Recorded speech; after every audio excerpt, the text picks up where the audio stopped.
1:15 p.m. This is the Sri Lanka Broadcasting Corporation. The news edited by Catherine Pereira and read by Geethanjali Ramanayaka. The headlines.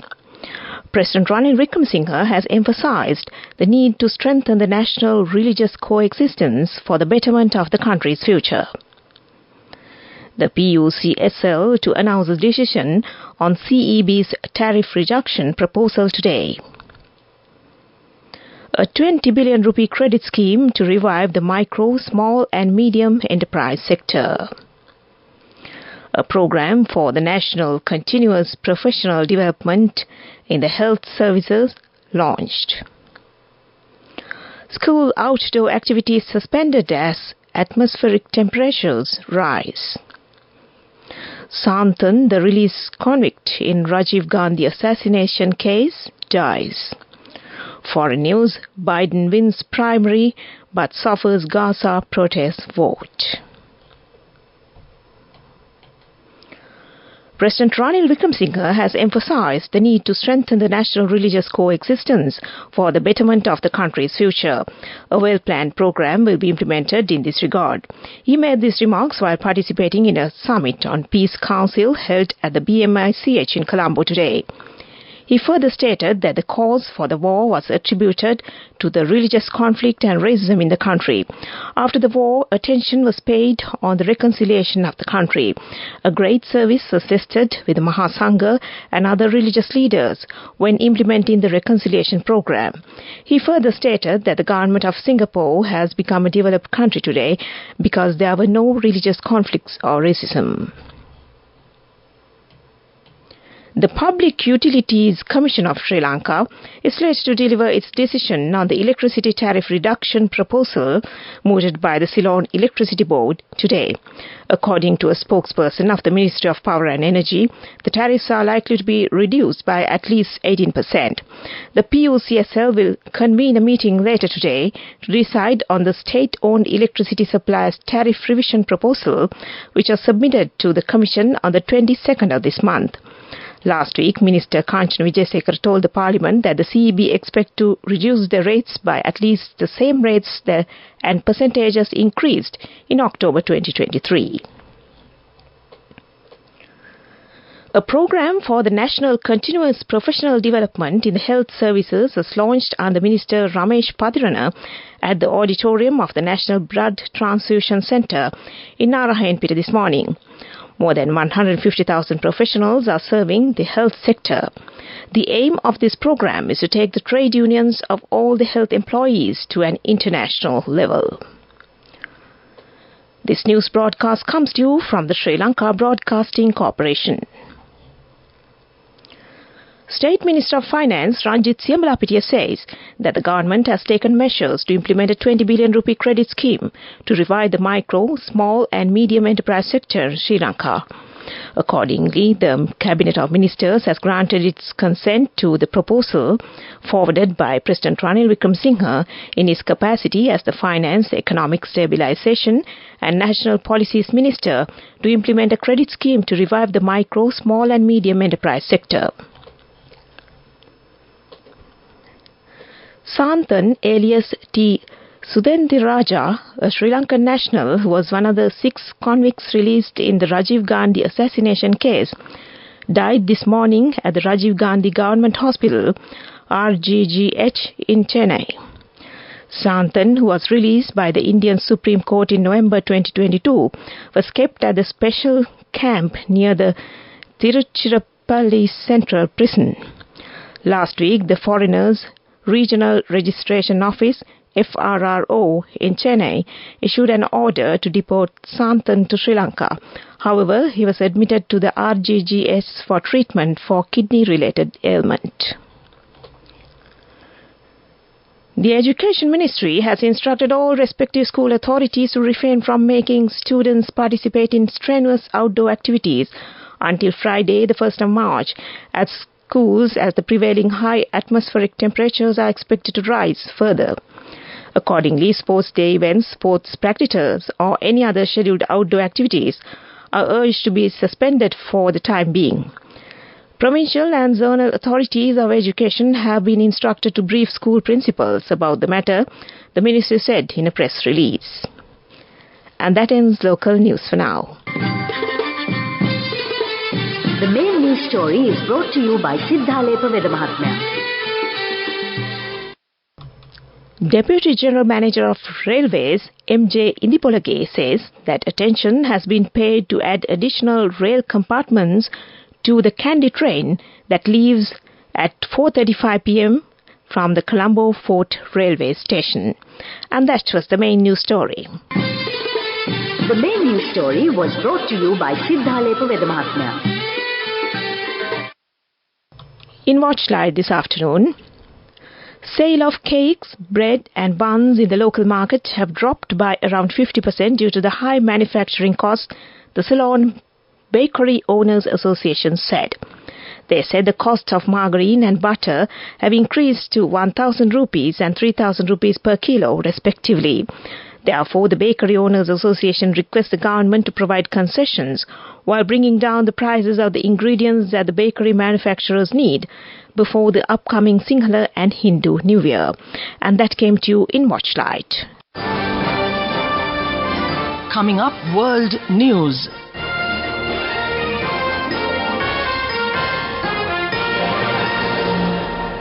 The headlines first. Biden wins primary but suffers Gaza protest vote. Police seize 72 guns from French film star's home. And dozens die after bus falls off bridge in Mali. President Joe Biden is projected to win Michigan's Democratic presidential primary comfortably despite a significant protest vote over his stance towards the war in Gaza. Activists have spent recent weeks urging Democrats to vote uncommitted, and tens of thousands chose to do so. They exceeded many expectations, though the latest CBS News projection suggests Mr. Biden won 80% of the vote overall. He thanked every Michigander who made their voice heard today. In a statement that did not reference the campaign against him, he hailed achievements of his administration in the state and launched an attack against his rival Donald Trump. French police have seized 72 firearms and more than 3,000 rounds of ammunition from the home of screen legend Alain Delon. A shooting range is also found at the actor's home in Douchy, about 135 kilometers south of Paris. Prosecutors said Mr. Delon did not have a permit to allow him to own a gun. The actor, 88, was a star of the golden era of French cinema, known for his tough guy persona on screen in hits like The Samurai and Bozzolino. The search on Tuesday was ordered after a court-appointed official sent to Mr. Delon's home noticed a weapon and alerted a judge. 31 people have died after a bus flipped over and plunged off a bridge in Mali yesterday. The bus had been en route to neighboring Burkina Faso from the Malian town of Keniba when it veered off a bridge crossing the Bago River. At least 10 others were injured, some suffering serious injuries. Local officials said the likely cause was the driver's failure to control the vehicle. Back to the headlines of the world news. Biden wins primary but suffers Gaza protest vote. Police seized 72 guns from French film star's home. And dozens die after bus falls off bridge in Mali. And that ends world news. On to development news. Divisional Secretariat Office in Tavalama says that 118 million rupees has been received to implement development project in the Galle district.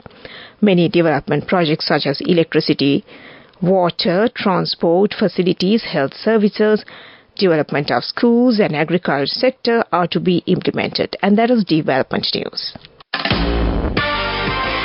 Moving on with sports news.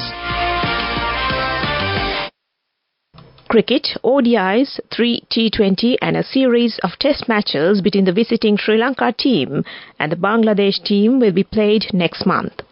The first T20 match will be played on the 4th of next month in Sylhet, Bangladesh. And that was sports news. Go ekak thiyana youth eකට life එකේ change එකට නියමෙට set වෙන්න as වහගෙන දැකපු හින හැබැ කරන්න youth එකට නියමෙට set වෙන friendship එක මෙන්න. The all new NSB Ithru account NSB IAM, a plan for your dream.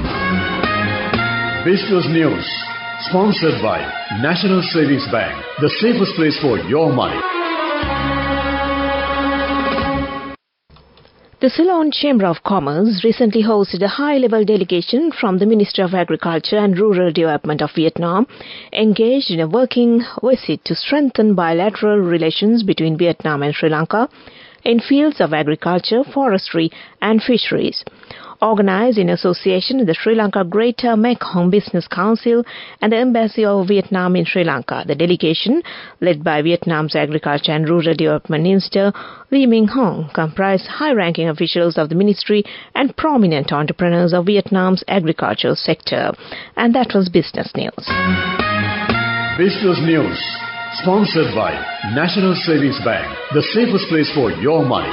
Go ekak thiyana youth එකට life එකේ change එකට නියමෙට set වෙන්න as වහගෙන දැකපු හින හැබැ කරන්න youth එකට නියමෙට set වෙන friendship එක මෙන්න.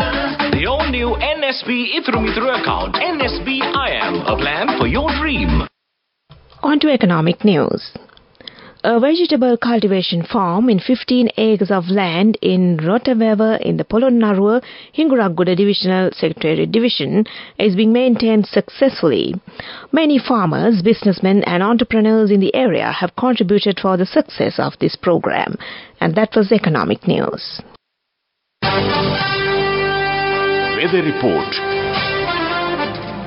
Several spells of showers will occur in the eastern, Ua and north-central provinces and in the Nuwara Eliya and Matale districts. Showers or thundershowers may occur at several places in the western and Sabaragamu provinces and in the Kandy, Galle and Matra districts in the evening or night. Fairly strong winds, about 30 to 40 kilometers per hour, can be expected at times in the eastern slopes of the central hills and in the northern, north-central, northwestern, southern, Ua and eastern provinces. And that was the weather report. Prior to concluding this news broadcast, the headlines once again. President Ranil Wickremesinghe has emphasized the need to strengthen the national religious coexistence for the betterment of the country's future. The PUCSL to announce a decision on CEB's tariff reduction proposal today. A 20 billion rupee credit scheme to revive the micro, small and medium enterprise sector. A program for the national continuous professional development in the health services launched. School outdoor activities suspended as atmospheric temperatures rise. Santhan, the released convict in Rajiv Gandhi assassination case, dies. Foreign news: Biden wins primary but suffers Gaza protest vote. Well, with that, we end this news broadcast from the Sri Lanka Broadcasting Corporation, and handing over the microphone back to Victor Raj on the other side to keep you entertained this Wednesday afternoon. Over to you, Victor.